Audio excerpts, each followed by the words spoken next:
His name was Grant Mercer, former Marine Corps major, last survivor of Fort Dagger Line. The base had been a high-value target, strategic, hardened, and filled with some of Earth's best. Now it was ash. Grant had dug himself out of rubble and blood 2 days ago. He hadn't eaten. His left eye was swollen shut. But his heart still burned with a cold fire he couldn't describe. Rage didn't do it justice. Vengeance didn't either. The Thalrexians hadn't just attacked, they had cleansed. The word echoed in every emergency broadcast, every hacked comms signal the aliens left behind, cleansing of inferior systems. Grant had seen the cleansing up close. Families burnt alive inside collapsed bunkers, children gunned down for the sin of being born on Earth. And when it was over, they didn't occupy. They abandoned. As if Earth wasn't worth holding, just worth humiliating.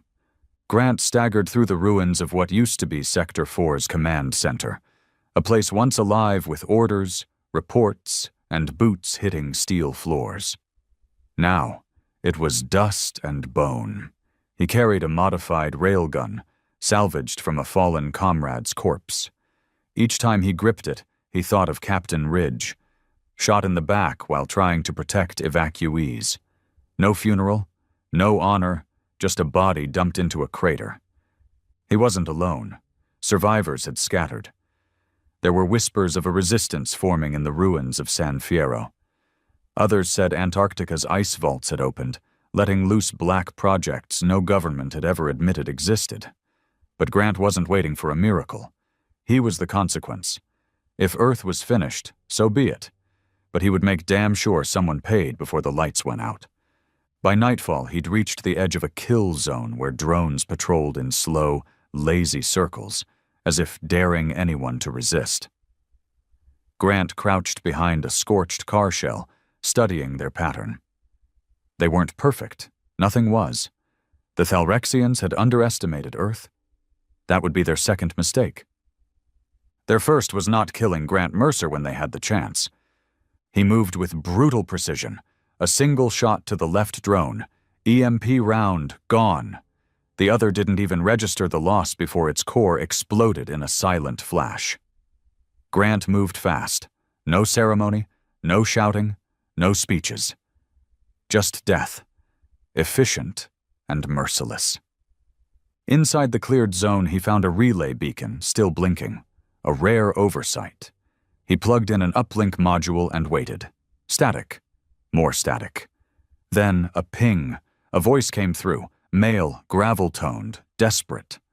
Anyone receiving this transmission routed through Outpost V-13, Tactical Group Kilo 7 initiating counterinsurgency protocol. Grant, if you're alive, it's time. He stared at the relay.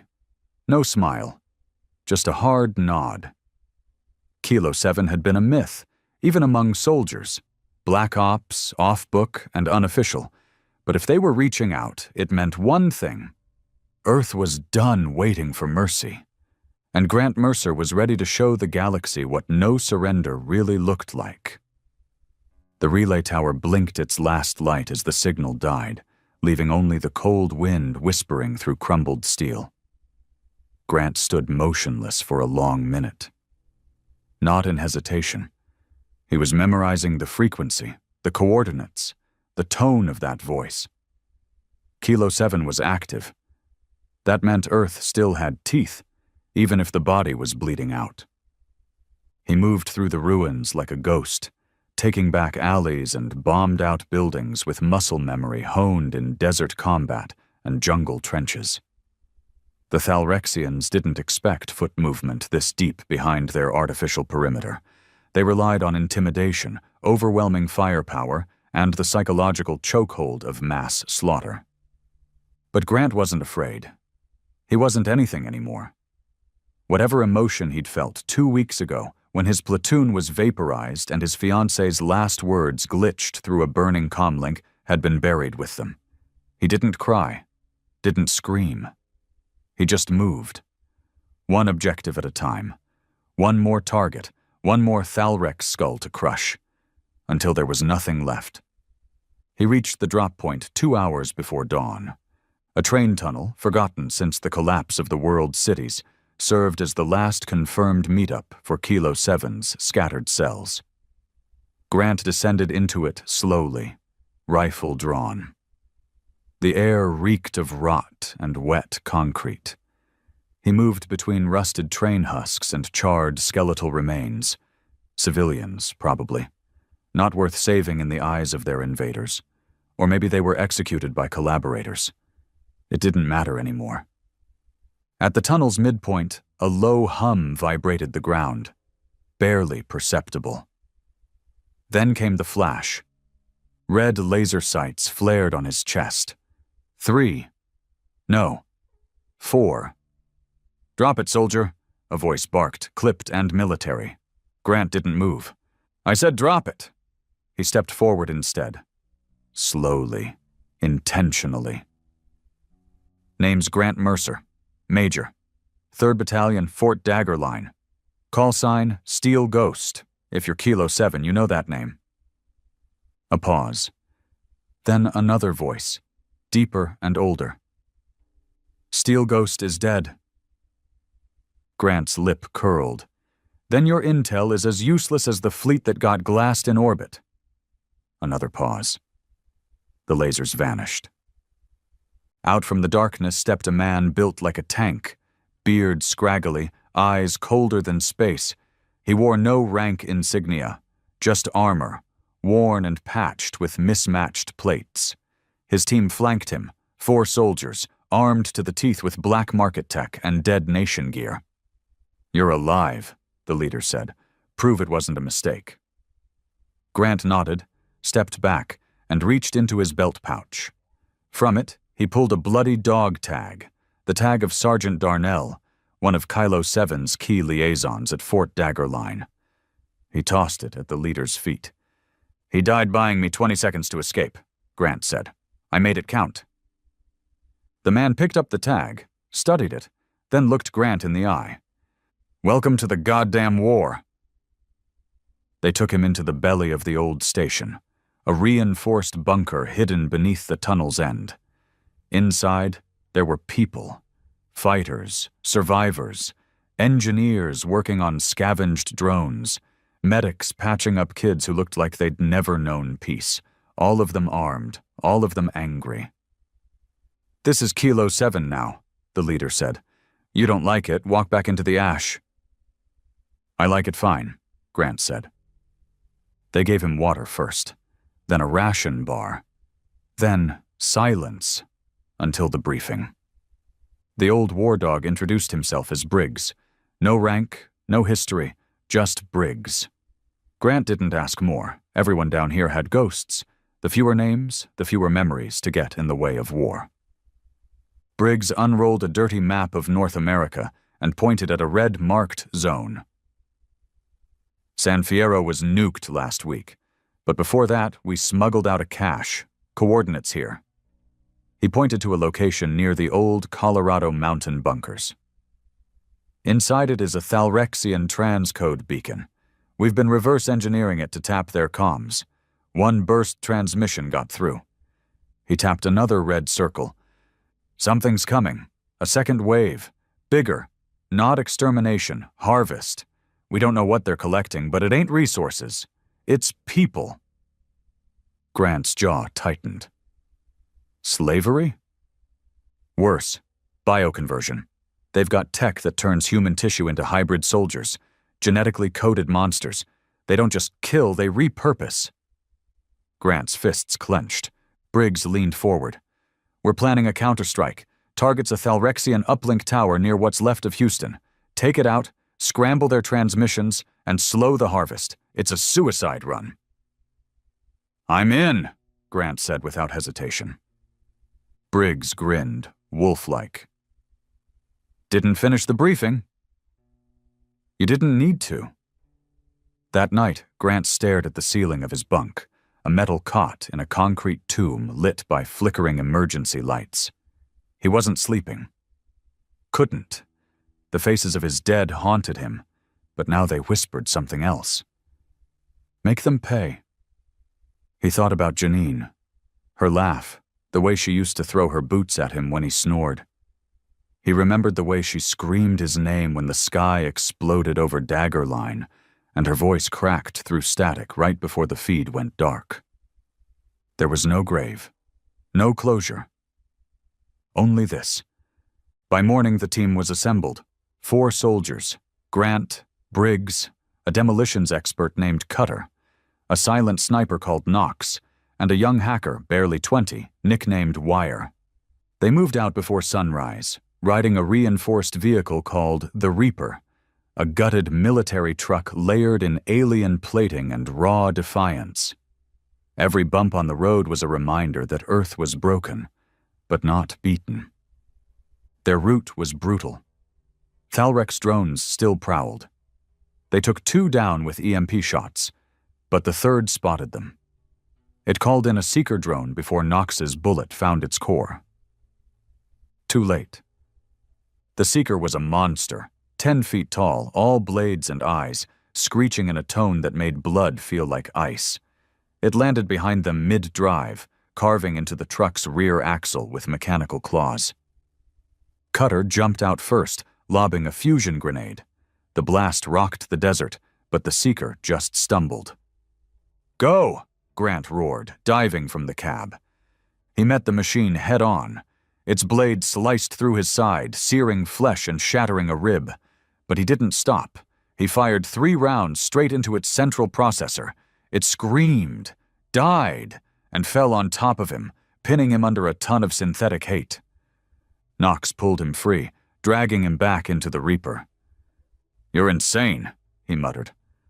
"I've heard worse," Grant coughed, bleeding and laughing. They pushed on. By the time they reached the uplink site, the sun was bleeding over the scorched sky.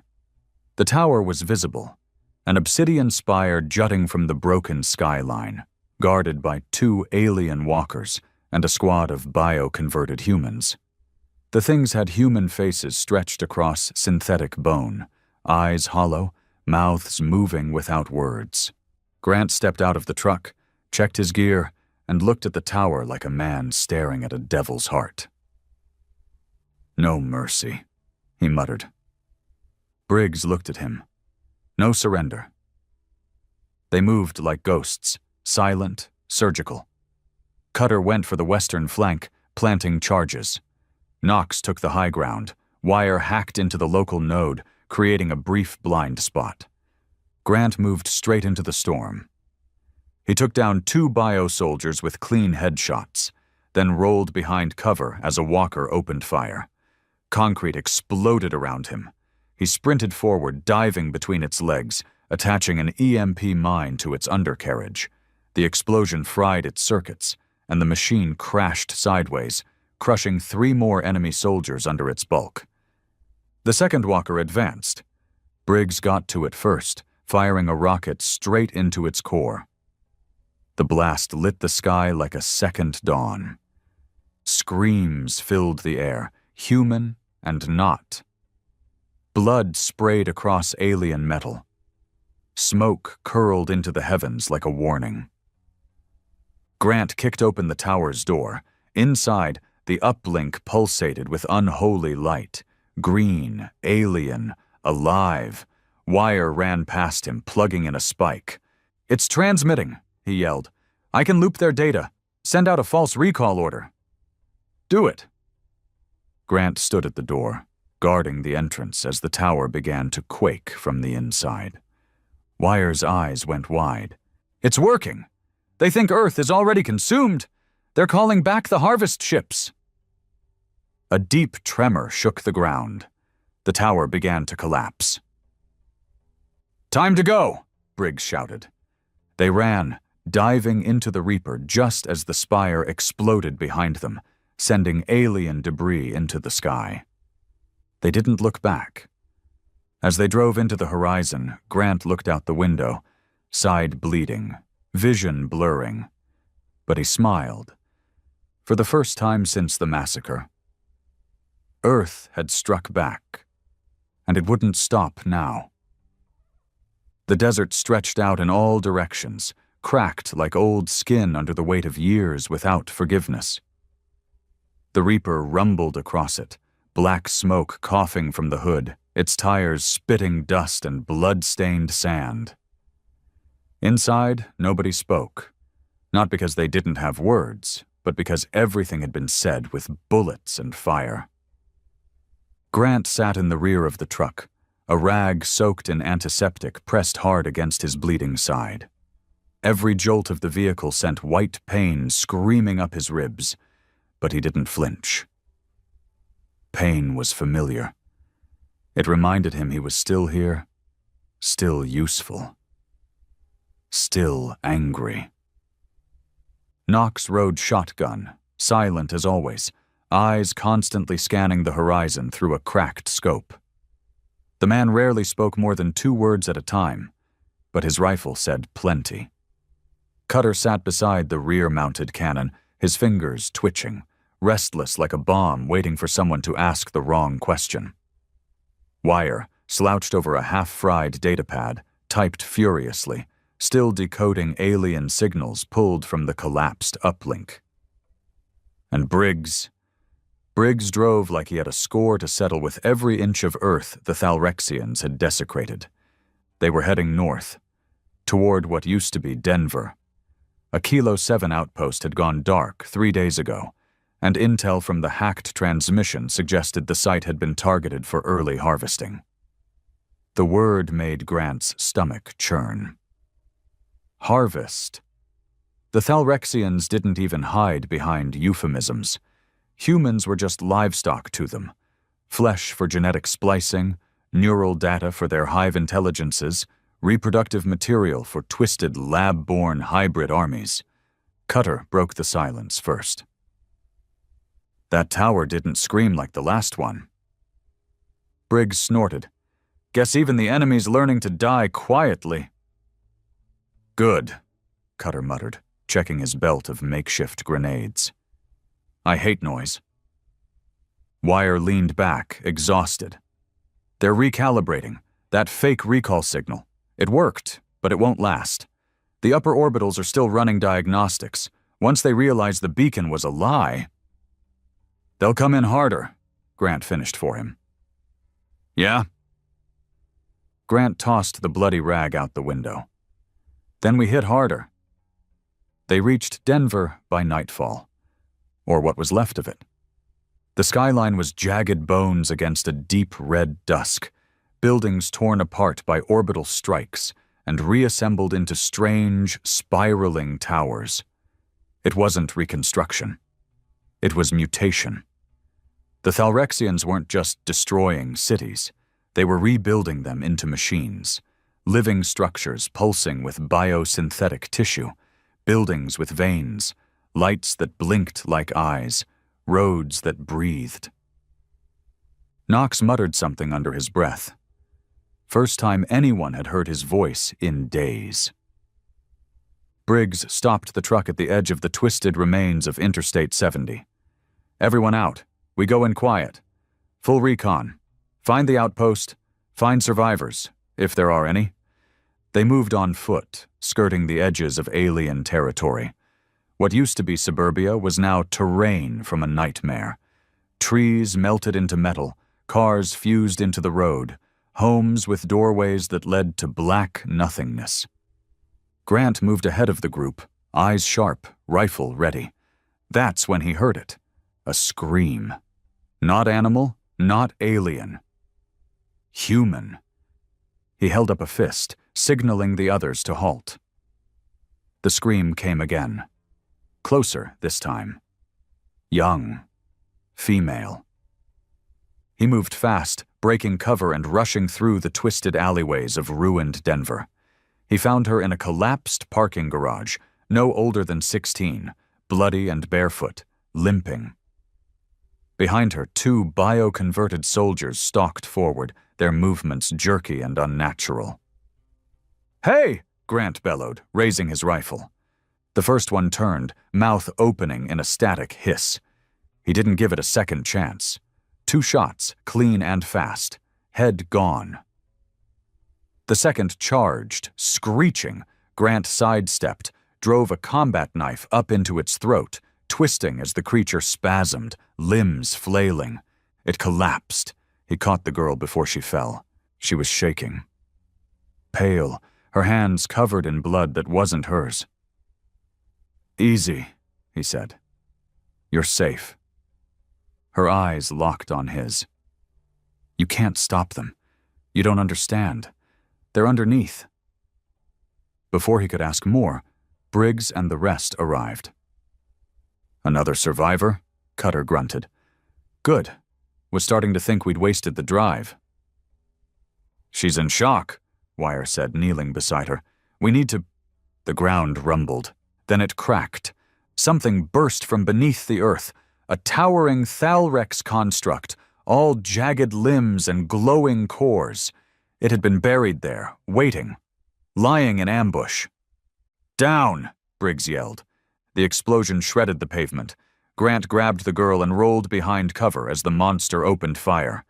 Plasma bolts scorched the air. Cutter threw a flash charge, blinding it momentarily.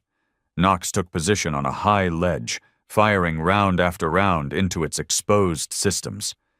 But it was fast. Too fast.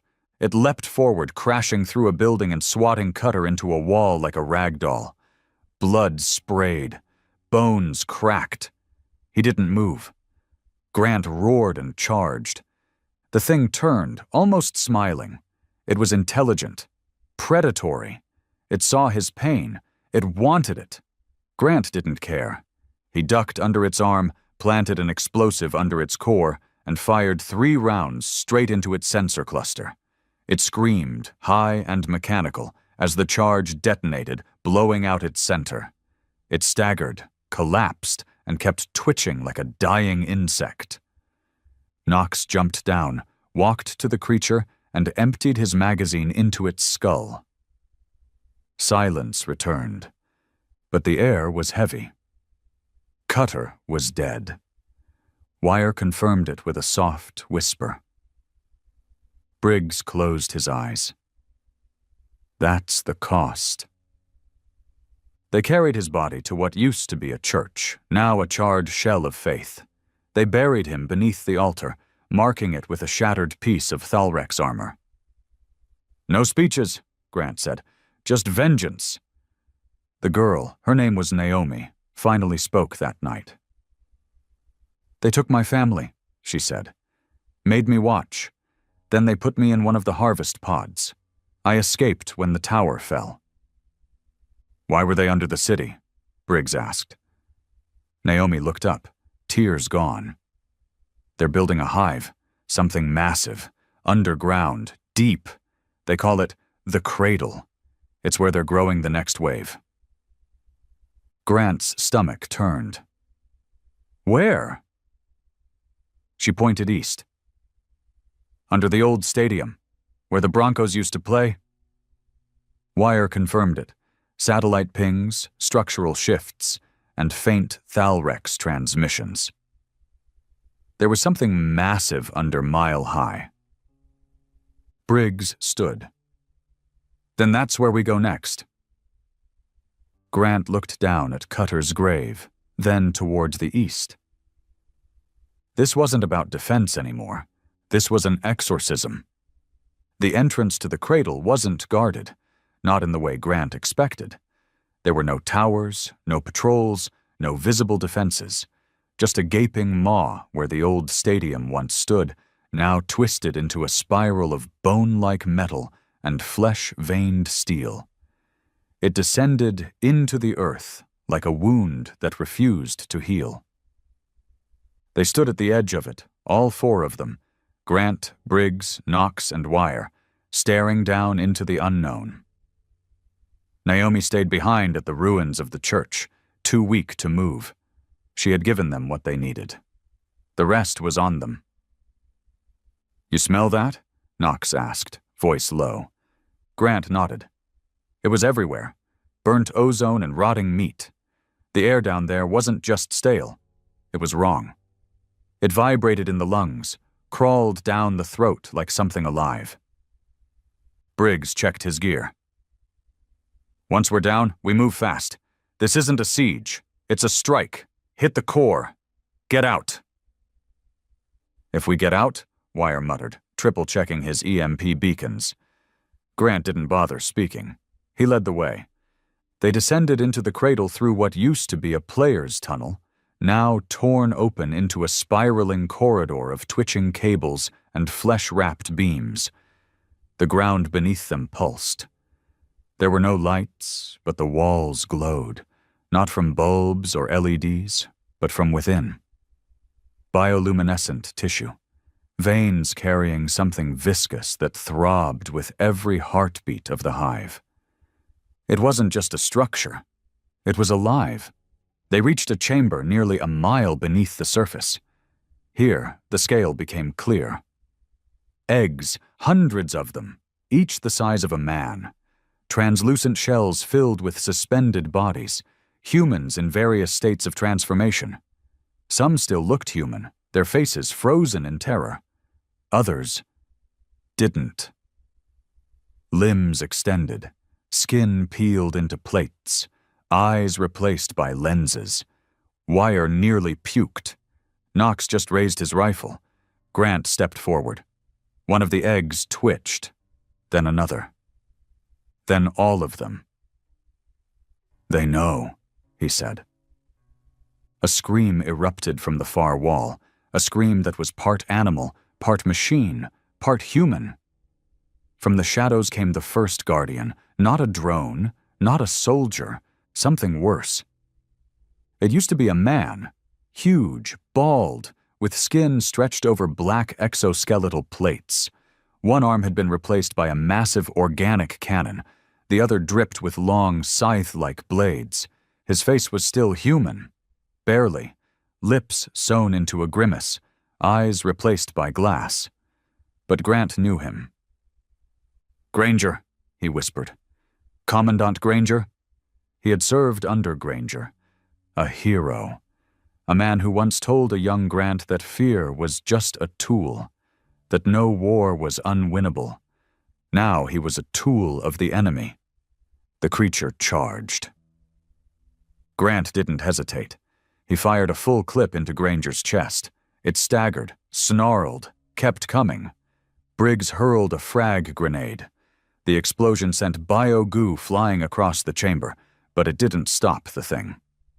Knox took a shot to its right eye. The lens shattered. That got its attention. It roared, leapt, grabbed Wire by the throat. "No!" Grant roared, diving forward. He slammed into the creature, forcing its cannon arm off balance. Wire collapsed, choking. Grant twisted the creature's neck with all his strength, then slammed a combat knife into the base of its spine. It shrieked, so loud the walls vibrated. Then Knox planted another shot between its eyes. This one hit something vital. Granger's corpse dropped, and with it, the eggs screamed. The chamber came alive. From the walls, ceiling, and floor, things slithered out, part Thalrexian, part human. Crawling, clicking, howling. The cradle wasn't just an incubation chamber. It was a hive, a nursery, and now it was awake. "Back!" Briggs shouted. They retreated through the nearest corridor, firing as they moved. Wire laid down 3 EMP mines. The creatures behind them howled in pain as the blasts detonated. But it wasn't enough. More were coming. Always more. They reached a central core, massive and pulsing, suspended by webbing. It looked like a heart the size of a bus, with wires and tendrils running out into the hive. Beneath it, a pool of liquid shimmered, deep red and full of half-digested bodies. "This is it!" Wire yelled, pulling out the last charge. "We take this out, we cripple the entire cradle." Grant moved to cover him. "How long?" 2 minutes. Briggs and Knox held the front. Dozens of shapes poured down the tunnel. Twisted humanoids, drone hybrids, crawling monstrosities with multiple arms and no faces. They fought like demons. Knox didn't miss a shot. Each bullet claimed a head, an arm, a heart. Briggs fought with a fury Grant had never seen. Fists, blades, teeth if he had to. But they were outnumbered, and even demons get tired. A creature lunged at Wire. Grant intercepted it with his shoulder, took it down, and crushed its head under his boot. "1 minute!" Wire screamed. Knox took a blade to the leg. He fell, but kept firing.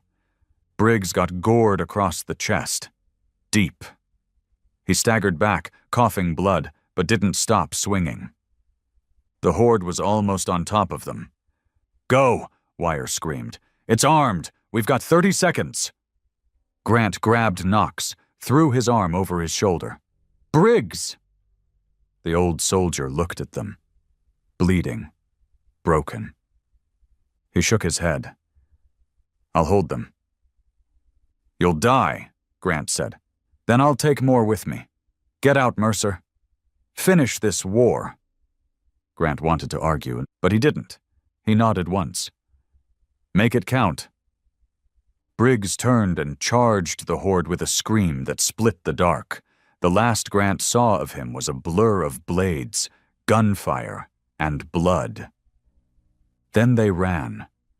They made it up 2 levels before the entire hive shook. The explosion was biblical. A shockwave of heat and light roared up through the corridors, incinerating everything behind them. The hive screamed in death. They burst out of the tunnel into the night sky as fire belched behind them, turning the cradle into a pillar of hellfire. They hit the ground, gasping. Alive, broken. But alive. Behind them, Denver burned again. This time for the right reasons. Grant lay on his back, staring at the stars.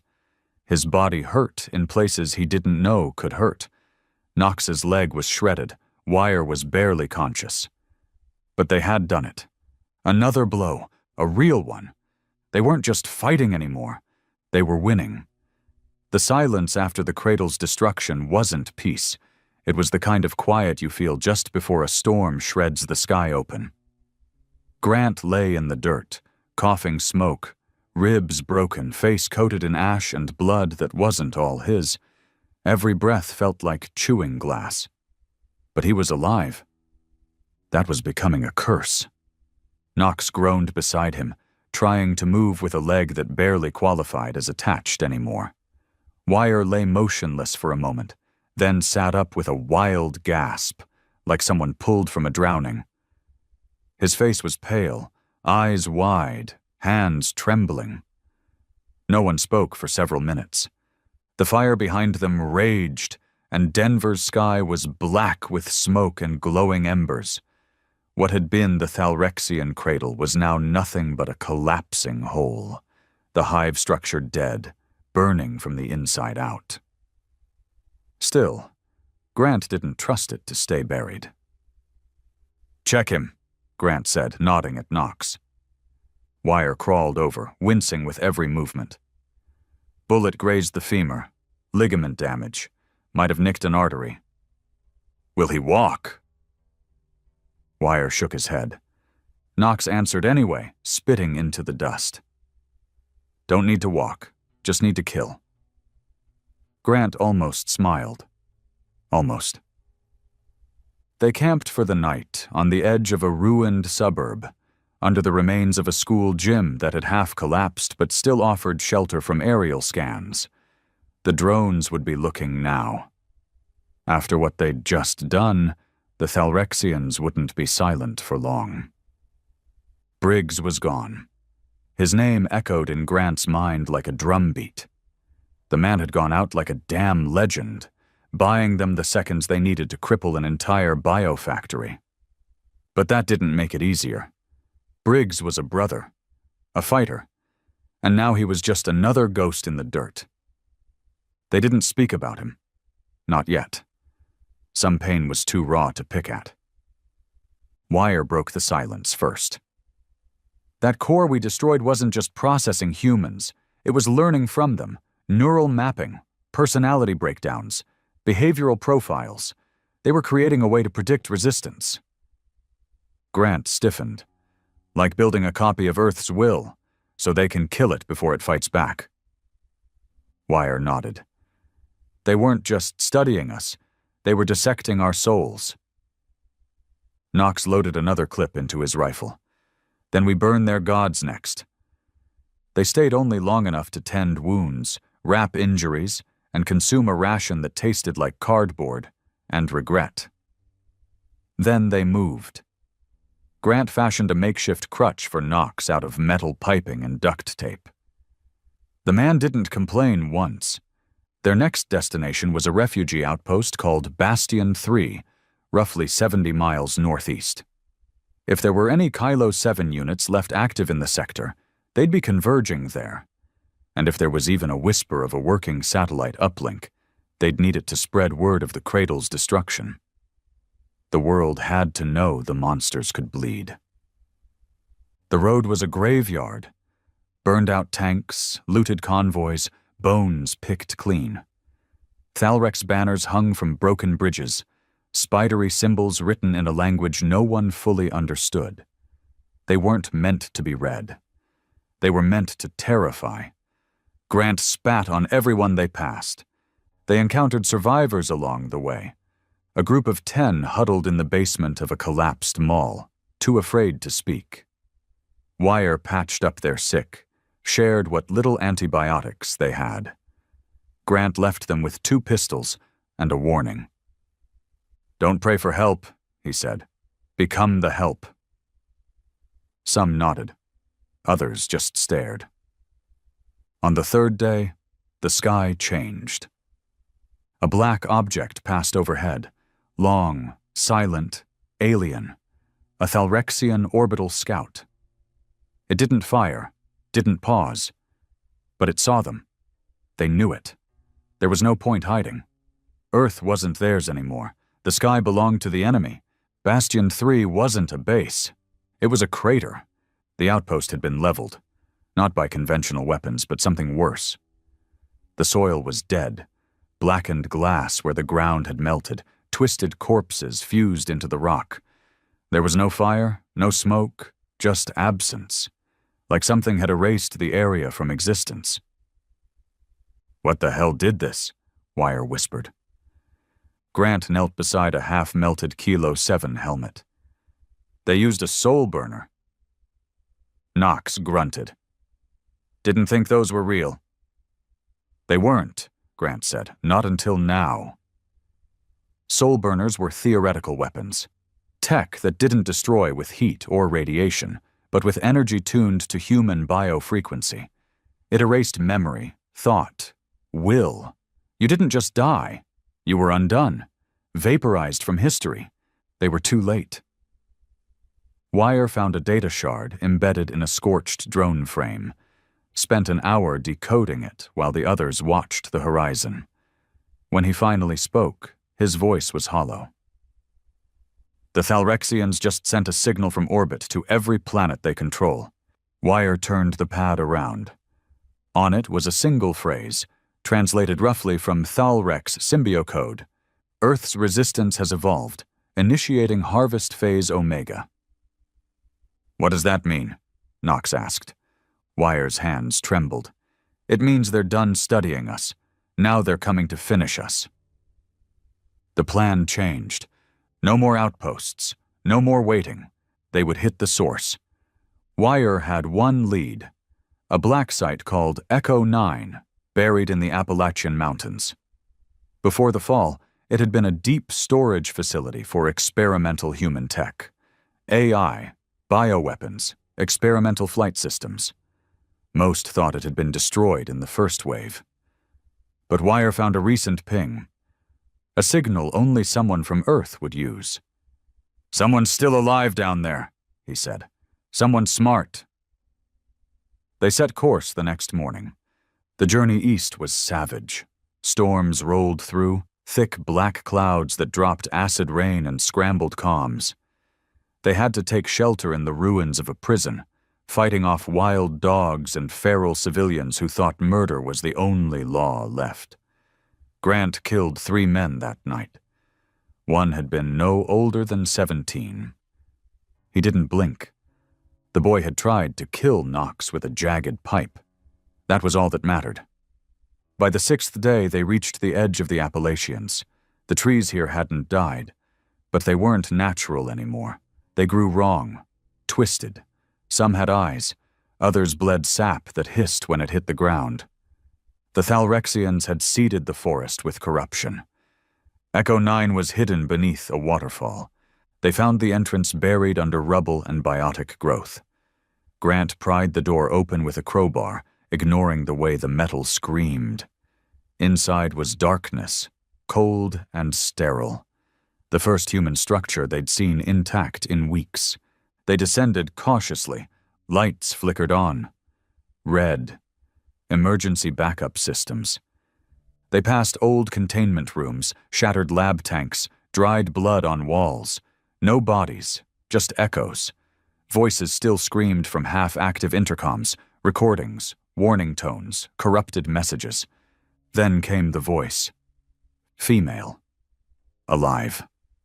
"Identify yourselves," it said, cracked with static. Grant raised his voice. "Major Grant Mercer, Kilo 7, survivors of the Cradle Strike. We're here to finish what you started." A pause. Then, "Welcome to Echo 9. Doors opened, lights came on, and standing at the end of the corridor was a woman in tactical gear, armed with a weapon that looked part human, part alien. Her face was scarred, her eyes sharp. She wasn't surprised to see them. "I'm Commander Halbrook," she said, "and I've been waiting for someone like you." Grant stepped forward. "Then let's end this war." Echo 9 wasn't built for survival. It was built for desperation. Everything in its walls felt older than war, older than reason. The corridors were narrow and low, laced with reinforced alloys and woven tech veins that hadn't seen daylight in decades. It smelled sterile, but wrong, like something pretending to be clean, but rotting underneath. Commander Halbrook didn't waste time with greetings. She walked fast, rifle at the ready, leading Grant, Knox, and Wire through the underground facility with military precision. Her uniform was patchwork, old UN tactical gear mixed with alien-fused armor plates. Her eyes, steely gray, never blinked for too long. "You said you survived the cradle," she said over her shoulder. "What did you see?" "Enough," Grant replied. "Human bodies growing inside alien tech, consciousness transfer, a damn nursery for hybrid killers." Halbrook didn't stop walking. "Then you understand why we can't win with bullets." Grant glanced at Wire. "We've been winning just fine so far." Halbrook stopped. She turned and held up a small sphere, dark and humming. "This isn't about winning, it's about erasing. You kill a drone, 10 more get printed. You burn a cradle, they build 3 more in orbit. They don't sleep, they don't grieve, they don't forget." Wire stepped closer, eyes wide. "That's Thalrexian neural ink. That's not supposed to exist." Halbrook nodded. "We stole it, 12 years ago, before the sky fell. Echo 9 was a lab to reverse engineer their minds, to learn how to think like them." Knox grunted. "And what? You turned into them?" She didn't answer that, just walked deeper into the dark. They reached a massive chamber, vaulted ceilings, filled with suspended tanks glowing green. Inside them were brains, human ones, floating, wired into massive alien processors. The sight made Grant's blood run cold. "What the hell is this?" he demanded. "Volunteers," Halbrook said. "High IQ soldiers, scientists, strategists. Before the first wave hit, they uploaded their consciousness into Thalrex-compatible matrices. We created a hybrid mind, one that could learn like them, adapt like them." "You made an AI," Wire whispered. "With human souls." "We made a weapon," Halbrook corrected. Knox stared at the tanks. "You buried your best minds in machines. Did it work?" She didn't answer right away. Instead, she led them into another room, this one sealed by biometric locks. It opened with a hiss, revealing a command center lined with dusty screens, each flickering with alien script and war map overlays. On the central monitor, a face flickered into view. It wasn't human, not fully. The eyes were black voids. The skin was a patchwork of digital distortion, but the voice was calm, male, familiar. "Major Mercer," it said. Grant stepped back. "I know that voice." Wire's jaw clenched. "It's a ghost file, pieced together from your old CO's memory banks." The face nodded. "We've been watching, analyzing your resistance movements, your tactics, your rage. You're a variable the Thalrexians failed to predict." "You're spying on us?" Grant growled. "I'm preparing you." Grant turned to Halbrook. "This thing is planning our war without us?" "This thing," she said, "has been keeping the Thalrexian overmind from accessing the last global defense protocol. Without it, the orbital AI will purge the entire biosphere." Wire swallowed. "The black net satellites, the K-bomb grid." Halbrook nodded. "One command and it turns Earth into a graveyard. This AI's been stalling them, buying us time." Grant crossed his arms. "Time for what?" The AI answered. "For you. To reach us. To make a decision."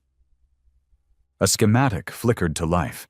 It showed the Earth, surrounded by Thalrexian ships. Then it zoomed in on a single beacon, deep underground, somewhere near Greenland. "The original seed ship," the AI said, "the source of their signal, the origin node. If we destroy that, the hive mind will collapse into chaos. No signal, no coordination, no overmind." Wire's eyes widened. "It's suicide. That node is protected by their oldest constructs, the kind we've never even seen." "That's why it has to be you," the AI said. "You're unpredictable, human dot." Grant exhaled slowly. "What's the catch?" Halbrook turned to him. "We've got the location. We've got a dropship, but we need someone to deliver the payload. Direct contact. Manual detonation." Knox's voice was hoarse. "You mean someone has to die with it?" Halbrook looked Grant in the eyes. "It has to be someone they can't predict." Grant didn't flinch. "I'll go." Wire stepped forward. "Wait, Number, there has to be another way." "There isn't," Halbrook said. "This is the endgame." Knox shook his head. "Not yet. If we go out, we take more with us." Halbrook nodded. "Then we'll hit them on two fronts. You and Wire will sabotage their orbital array. Grant goes to Greenland. We pull the trigger together." Grant looked at the AI. "You better be right about this." The thing didn't smile, didn't blink. It just said, "Humanity's strength was never in numbers. It was in defiance." The next 2 days were preparation. Halbrook equipped them with stolen Thalrex armor, modified weapons, and a stealth-capable ship ripped from alien blueprints. The payload, codenamed Judgment, was a fusion bomb wrapped in quantum disruptors. A hybrid of Earth's most dangerous tech and everything they'd learned from the enemy. One touch would obliterate the node and corrupt the hive's memory core. No reset, no recovery, total collapse. The night before launch, Grant sat alone in the medbay, staring at his hands. They were covered in scars, burned, broken, still shaking from old injuries. He could feel every death in them. Janine's face came to him in flashes. She would have told him not to be a hero. She'd begged him to run that day at Daggerline, to live for something instead of dying for everyone. But now there was nothing left to live for, only something to die with. Halbrook entered, silent. "Still time to back out," she said. "No, there isn't," Grant replied. She handed him a dog tag, one of Briggs. He said you'd understand. Grant looked at it, didn't say a word, just closed his fingers around it. Tell your ghost machine to get ready, he said. The ship cut through the sky like a whispered curse, black, angular, and silent as death. It had no name. Grant didn't want to give it one. It was just a coffin with wings, and he was the payload. Inside, the air was thin, pressurized by barely functioning hybrid systems scavenged from Thalrexian wreckage. The dashboard flickered in a mix of human text and alien glyphs, spitting warnings Grant didn't understand and didn't care to. The only thing he focused on was the countdown. 73 minutes to touchdown. Greenland's surface below was a frozen wasteland, cracked open by the landing of the first seed ship. What Earth now knew was the origin node of the hive signal. The place pulsed like a heart, its towers made of bone and glass, stretching toward the clouds like fingers clawing at the stars. The core pulsed beneath it all, deep underground, untouchable except by someone willing to bleed all the way to it. That someone was him. Back at Echo 9, Wire and Knox prepared for their half of the plan. A simultaneous strike on the Thalrexian orbital array that relayed overmind commands to every drone and bio unit on the planet. If the uplink wasn't fried before Grant reached the core, the hive would recognize his approach and activate defensive protocols no one could survive. So it had to be perfect. As he passed into lower orbit, the comms crackled to life. Grant, Wire said, voice thin and warped by distance. We're going dark in 2, getting close to their relay tower. Once we're in, you've got an 11-minute window to get to the core before the signal loops back. Copy, Grant said. Don't get cute, just get it done. Same to you. Knox came on briefly. If you see Briggs in hell, tell him I took 5 more with me. The comms died. Alone again. Grant checked the harness over the bomb strapped to his chest. Judgment was humming now, synced to his biosignature. If he died early, the timer would trigger. If he reached the core and hit the switch manually, it would detonate instantly. He hoped for the latter, but he wasn't betting on it. The ship's hull rattled as it entered lower atmosphere. The sky turned to fire outside the viewports. The Thalrexian seed ship loomed closer now, an abomination of design, grown more than built, its surface alive with writhing conduits and twitching limbs. It looked like a cathedral made of bones and teeth. No defenses activated. Yet, the stealth tech held. The ship slammed into the ice with bone-crushing force. Everything went black. When Grant came to, he was half buried in snow, ears ringing, chest screaming from the impact. He crawled out, dragging Judgment with him, coughing blood into the frost. His left leg was numb, shoulder dislocated. Didn't matter. The Overmind node rose in front of him, an obsidian tower stretching into the gray sky, its base burrowed into a crevice of twisting rock and alien sinew. He limped toward it without hesitation. A tunnel waited. No guards, no traps. That scared him more than anything. Inside, the walls pulsed with a slow, steady rhythm. Green veins glowed faintly. He followed them deeper, passing what looked like pods, each containing humanoid shapes. Maybe new bioconverts, maybe worse. Their eyes moved under closed lids, watching him even in stasis. He moved faster. His comms buzzed. Static. Then Wire's voice broke through. We're in. Hit the primary uplink. Signal's dropping. Now's your shot. Grant gritted his teeth. Copy. Moving. He reached a central chamber, a vertical shaft with a spiraling path down. At the bottom, the core pulsed, a sphere the size of a tank, floating above a pit of writhing tendrils and liquid light. No alarms, no movement. Grant didn't trust it. He descended fast, slipping more than once, pain screaming through his body, but the rage in him kept him upright.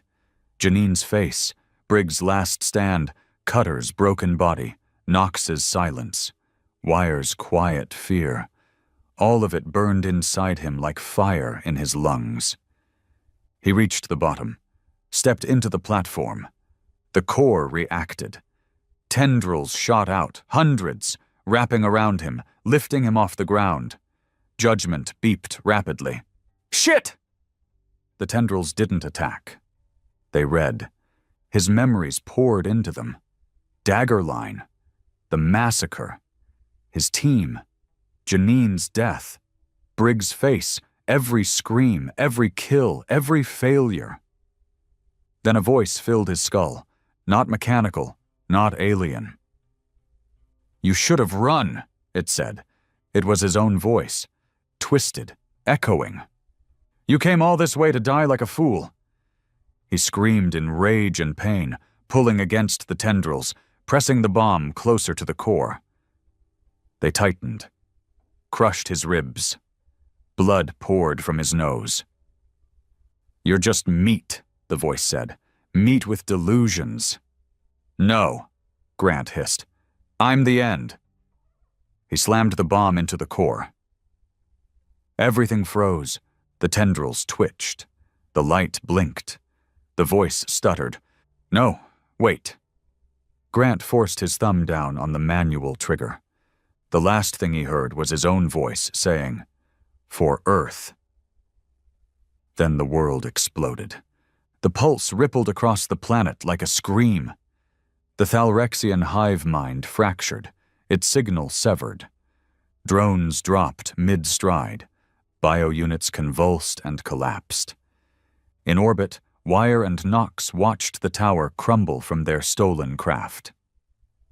In the ruins of New Berlin, survivors looked up as the sky turned from gray to gold for the first time in years. The war wasn't over. But Earth had just made its loudest statement. You don't get to win. The ash settled for days. In the silence that followed the detonation of the origin node, Earth was a graveyard with a sky that had forgotten how to scream. No more drone swarms, no orbiting harvesters, no hive pulses humming through the soil like a second heartbeat. Just quiet. And corpses. Wyer stood at the edge of a broken ridge outside what used to be Reykjavik, staring at the crater where Grant had made his final stand. There was nothing left of the seed ship, just scorched ice and a heat that hadn't faded even after 5 days. The surrounding glaciers had cracked and melted into rivers that now carved new paths through the old war zones. Beside him, Knox leaned heavily on a metal crutch, one leg gone, the other barely keeping up. He didn't complain. Never had. But something in his eyes was different now. The hard edge had dulled, not softened, but sunk inward. The rage wasn't gone. It was just buried under layers of something heavier. Anything? Knox asked, staring into the steam.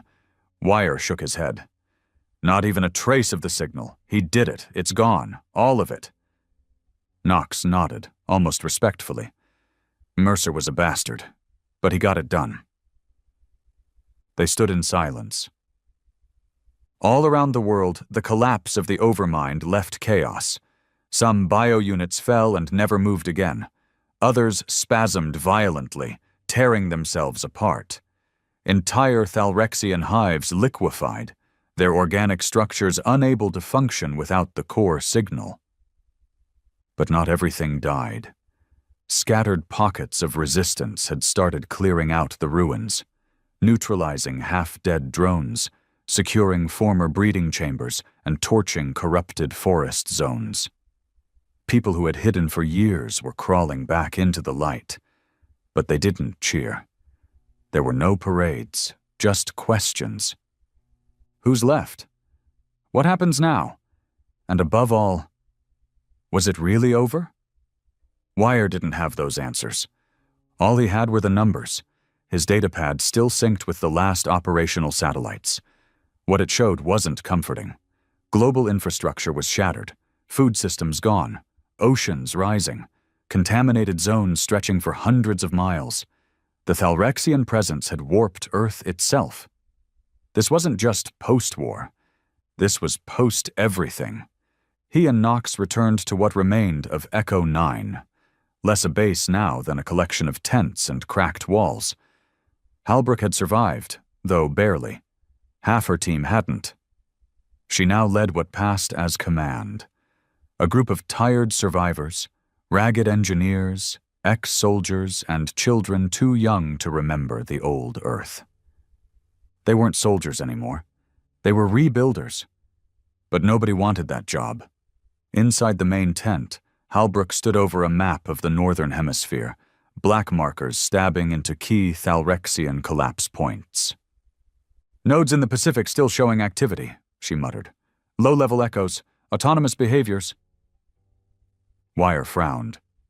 "How's that possible? The overmind's gone." She looked up. They were building redundancies, splinter intelligences, backup minds. They didn't trust themselves to win either. Knox coughed and spit into a bucket. "So we're still fighting?" Halbrook stared at the map. "We're always fighting." Later that night, Wire found an old file. It was encrypted, buried deep inside the remains of the AI Grant had spoken with, the one that used his old CO's voice. It was a message, time-stamped 3 hours before the node strike.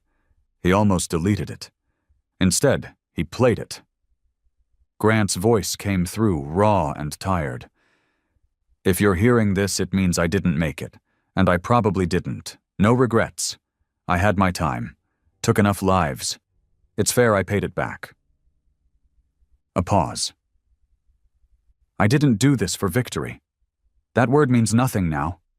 I did it so the next generation can live without having to kill to feel human." Another pause. Longer this time. "They'll ask if I was a hero. Don't let them. I was a broken man with nothing left but hate. But sometimes, that's enough to get the job done." Static. Then a final whisper. "Keep fighting, not for war, for peace worth bleeding for." The file ended. Wire sat in silence, tears on his face for a man he'd only half understood, but had come to respect like a brother. The kind of man who doesn't wait for permission. The kind who walks into hell because someone has to. 2 weeks later, they held a ceremony. No flags, no speeches. Just a burned dog tag placed atop a pile of Thalrexian bones in the heart of what had once been a cradle. Survivors gathered around, faces hollow but eyes sharp. Kids watched, not really understanding, but knowing that something had shifted. Wire spoke briefly. "He gave us a chance. That's all he owed us. The rest is ours to figure out." Knox lit the fire. They watched the pile burn until morning. Earth didn't recover. Not really. It limped forward. Some cities were reclaimed. Others were left to rot, swallowed by forest or desert or the warped biomes the Thalrexians had seeded. Agriculture returned slowly. Power grids flickered back to life. Not enough to call it a revival, but enough to call it survival. A new council formed. Soldiers, scientists, civilians, even ex-scavengers. No presidents, no generals. Just people who understood that Earth didn't need kings. It needed guardians. Knox helped train a new defensive force. Lean, mean, no politics. Just grit. Wire rebuilt the EchoNet, a scattered communication web powered by old satellites and refurbished drones. He called it the Mercer Relay. They never found Grant's body, but they found his legacy. In every child who no longer had to sleep under bunkers, in every sunrise not blotted out by swarm clouds, in every whisper that humanity had done the impossible.